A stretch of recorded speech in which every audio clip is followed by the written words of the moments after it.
आज अमरनाथ यात्रेचा 12वा दिवस आहे आणि 12व्या दिवशी आम्ही पंजाब मध्ये पोहोचलो।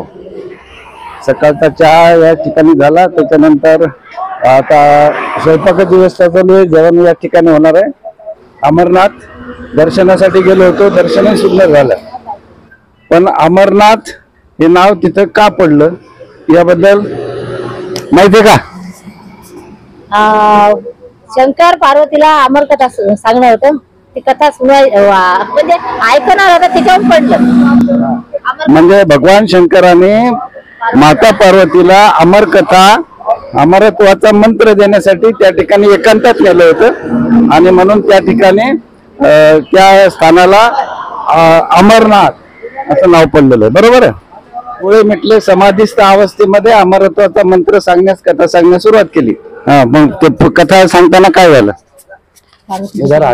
पार्वती झोपली गेली आणि ती अमर कथा कबुतरानं ऐकली, कबुतराच्या जोड्याने ते अमर झाले। भगवान शंकराने अमरत्वाची ती कथा सांगण्यास सुरुवात केली आणि कथा अर्धी झाल्याच्या नंतर पार्वतीचा डोळा लागला, म्हणजे झोप लागली। परंतु त्या ठिकाणी एक कबुतराचा जोडा होता पांढऱ्या रंगाचा, तर ते कबूतर हुंकार देत होते। केल्यानंतर भगवान शंकराला डोळे मिटलेल्यामुळे ते पार्वती झोपी गेल्याचं लक्षात आलं नाही आणि म्हणून त्यांनी कंटिन्यू ती कथा सांगितली। आणि जेव्हा पूर्ण कथा झाल्याच्या नंतर त्यांनी डोळे उघडले तेव्हा बघितलं की पार्वती तर झोपलेली आहे, पण कबुतराचा एक जोडा तिथं हा पूर्ण कथा ऐकली। आणि म्हणून भगवान शंकराला फार राग आला, क्रोध आला आणि त्यांनी सांगितलं की आता तुमचा मी नाश करतो।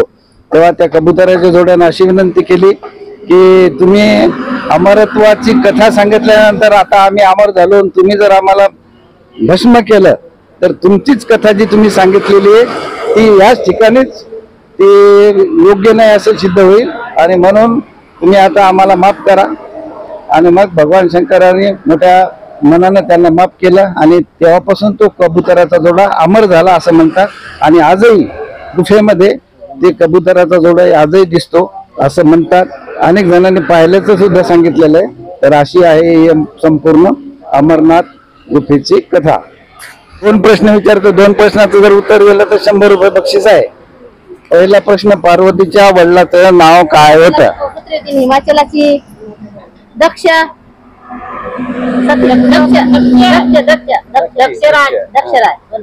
एका प्रश्नाचं उत्तर बरोबर दिलं, राजा दक्षाची मुलगी होती पार्वती। आता दुसरा प्रश्न, याचं जर उत्तर दिलं तर 100 रुपये भेटतील।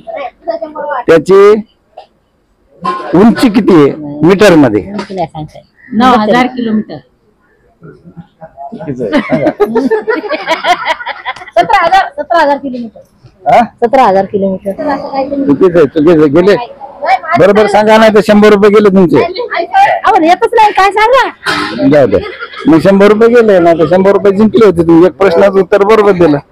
या अमरनाथ गुफेची उंची आहे 3888 मीटर। त्याच्यामुळे तुम्हाला उत्तर आलेलं नाही, तुम्ही 100 रुपये तुमचं बक्षीस गेलेलं आहे। चला आता पुढचा प्रश्न, महादेव सोडून 3 नावं सांगा। महादेवाला पण दुसरे 3 नावं सांगा। महादेव, महेश, शिव आणि शंकर। 50 रुपयाला गेली रे गाडी। आता पुन्हा जर दुसऱ्या प्रश्नाचं उत्तर दिलं बरोबर तर दुसरा प्रश्न आहे, शिव तांडव स्तोत्र पुन्हा लिहिलं नाही, चुकलं ना, तेव्हा कुठं गेलं एका गेलं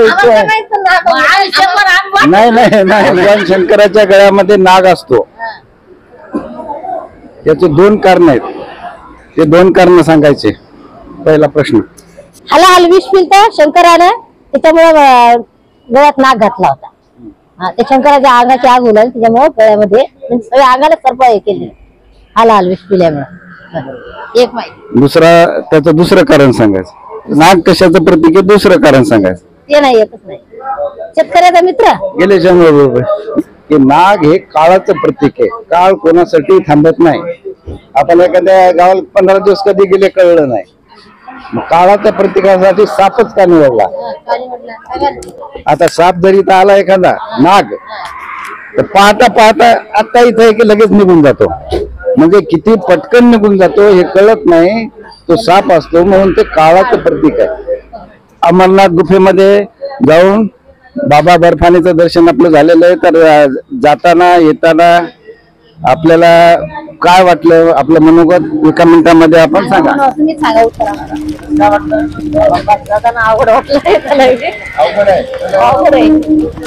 पाऊस त्या दिवशी योगायोग नव्हता, त्याच्यामुळं अतिशय दर्शन छान झालं. परंतु चढण्यासाठी अतिशय कठीण अशी चढाई आहे. ज्यांना काही बिमारी आहे, दमा आहे, शुगर आहे, बीपी आहे, अशा व्यक्तीने शक्यतो पायी जाणं टाळलेलं बरं. कारण ज्यांना चालणं शक्य आहे त्यांना मात्र नक्की पायीच ही यात्रा करावी. त्याच्यामुळे वातावरणाची परिस्थिती, पावसाची परिस्थिती पाहूनच आपण जाण्याचा निर्णय घ्यावा.